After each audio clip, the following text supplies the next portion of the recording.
প্রিয় ভিউয়ার্স, কাছে দূরে যে যেখান থেকে এই ভিডিও দেখছেন অথবা শুনছেন, সকলকে হোমি মিডিয়ার পক্ষ থেকে এই চ্যানেলের প্রতিষ্ঠাতা ডাক্তার সুমন সরকার ও আমি ডাক্তার তন্ময় মণ্ডল জানাচ্ছি আন্তরিক শুভেচ্ছা অভিনন্দন। তো হোমি মিডিয়ার আজকের এপিসোডে আমরা আলোচনা করব কিভাবে ইচ্ছামতো পুত্র ও কন্যা সন্তান উৎপাদন করা যায় তার উপরে।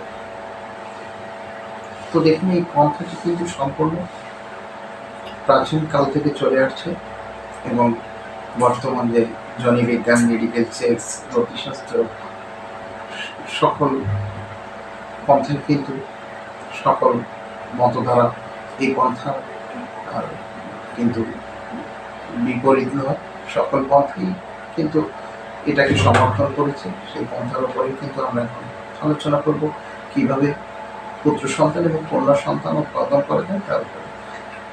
তো কথা না বাড়িয়ে আমরা মূল আলোচ্য বিষয়ে এখন ফিরে যাচ্ছি। এবং সাধারণত যুগ্ম বা জোড়া দিনে কিন্তু সহবাসে পুত্র সন্তান উৎপাদনের আশঙ্কা বেশি থাকে, যেমন অষ্টম দিন, দশম দিন অথবা দ্বাদশ দিন। এই সময় যদি সহবাস করা হয় সেক্ষেত্রে কিন্তু পুত্র সন্তানের আশঙ্কা বেশি থাকে। এবং বিজোড় দিনে সহবাস করলে সেক্ষেত্রে কিন্তু কন্যা সন্তানের আশঙ্কা বেশি থাকে, যেমন পঞ্চম দিন, সপ্তম দিন বা নবম দিন, এগুলোকে বলা হচ্ছে কিন্তু বিজোড় দিন। তাহলে জোড় দিনে পুত্র সন্তান বেশি উৎপাদন হতে পারে, তার কারণ সমরাত্রে পুরুষের বীর্য কিন্তু স্ত্রীর রজ অপেক্ষা বেশি থাকে। বিজোড় দিনে স্ত্রীর রজ পুরুষ বীর্য অপেক্ষা কিন্তু বেশি থাকে, তাই কন্যা সন্তান উৎপাদনের আশঙ্কা কিন্তু বেশি থাকে। তবে রাতের যে রাত্রি প্রথম ভাগে কিন্তু বীর্যপাত কম হয় এবং রজস্রাব কিন্তু বেশি হয়। দ্বিপ্রহর রাত্রে কিন্তু বীর্য ও রজ প্রায় সমান সমান থাকে, কিন্তু দ্বিপ্রহরের পর বীর্যস্রাব বাড়ে। অর্থাৎ রজনী দ্বিপ্রহরের পর কিন্তু বীর্যস্রাব বাড়ে এবং রজস্রাব কিন্তু ক্রমশ কমতে থাকে।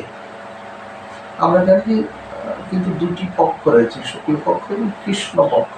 তো শুক্লপক্ষে আমরা জানি যে পূর্ণিমার সময় কিন্তু চাঁদের আলো থাকে, এবং কৃষ্ণপক্ষ যেটাকে বলা হচ্ছে অমানিসা, অন্ধকার বা অমাবস্যা, অন্ধকার। তো শুক্লপক্ষে সাধারণত পূর্ণিমার আলো থাকে এবং কৃষ্ণপক্ষে অমাবস্যার অন্ধকার থাকে। তাহলে দেখুন যে শুক্লপক্ষে মূলত কিন্তু শুক্লপক্ষে কিন্তু কন্যা সন্তান বেশি উৎপাদন হয় এবং কৃষ্ণপক্ষে কিন্তু পুত্র সন্তান বেশি উৎপাদন হয়। শুক্লপক্ষে নারী রজ কিন্তু বেশি থাকে, আর কৃষ্ণপক্ষে পুরুষ বীর্য বেশি থাকে। পুত্র সন্তান উৎপাদনের জন্য কিন্তু আরেকটি পন্থা অবলম্বন করা উচিত। পন্থাটি হচ্ছে যে নারী অঙ্গ পুরুষ লিঙ্গটি কিন্তু পুরোপুরিভাবে প্রবেশ করানো দরকার কন্যা সন্তানের জন্য আধার। মিলনের পর কিন্তু স্ত্রী তার ধারণ কাছে যদি শুয়ে থাকে সেক্ষেত্রে কিন্তু পুত্র সন্তান উৎপাদনের আশঙ্কা বেশি থাকে, এবং মিলনের পর যদি সে বাম কাছে শুয়ে থাকে সেক্ষেত্রে কিন্তু কন্যা সন্তান উৎপাদনের আশঙ্কা বেশি থাকে। কেন? জরায়ুর যে কারণ জরায়ুর ডান দিকে যদি বেশি ভার বা বাম দিকে বেশি ভার হলে কন্যা সন্তান, ডান দিকে কিন্তু পুত্র সন্তান আশঙ্কা করা যায়। ওর কথা ছিল কৃষ্ণপক্ষের জোড় দিনে কিন্তু পুত্র সন্তান এবং শুক্লপক্ষে বিজোড় দিনে কিন্তু কন্যা সন্তান হওয়ার আশঙ্কাটি বেশি থাকে। রাত্রি 2 প্রহরের পরে কিন্তু মিলনটি বেশি শুভ হয়। সোমবার, বৃহস্পতিবার, শুক্রবার রাত্রি সহবাস খুবই ভালো, কিন্তু মঙ্গলবারের সহবাসটা কিন্তু একটু খারাপই হয়ে থাকে, কারণ মঙ্গলবারে রাত্রে যদি সহবাস করা হয় সেক্ষেত্রে কিন্তু গর্ভ সঞ্চার হলে সেই সন্তান মৃত হওয়ার আশঙ্কাটি বেশি থাকে। তবে মিলনে কিন্তু পূর্ণ সময় আধা হজম পেটে সহবাস কিন্তু করতে হয়, সেটি কিন্তু খুব উপকারী। বা বেশি ক্ষুধা নিয়ে খোদা পেটে বা প্রসব বা পায়খানা, এই মুহূর্তকালে কিন্তু সর্বনাশটা সম্পূর্ণ নিষেধ।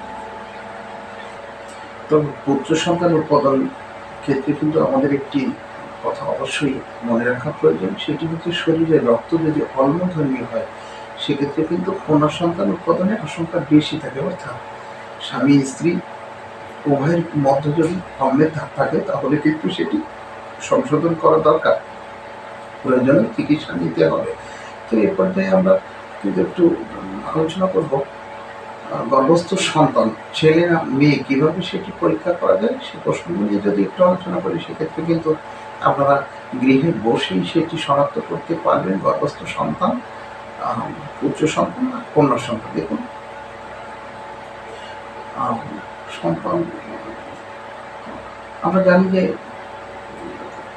গর্ভ হলে স্তনের মুখ কিন্তু কালো হতে দেখা যায়, মায়ের মুখে থুতু আসতে থাকে, গা বমি বমি করে, খাদ্যে অরুচি আসবে এবং মুখ শুকনো দেখাবে এবং ভারাক্রান্ত শরীরটা যেন একটু ভারী ভারী মনে হবে, আলস্য অবস্থা ইত্যাদি ইত্যাদি।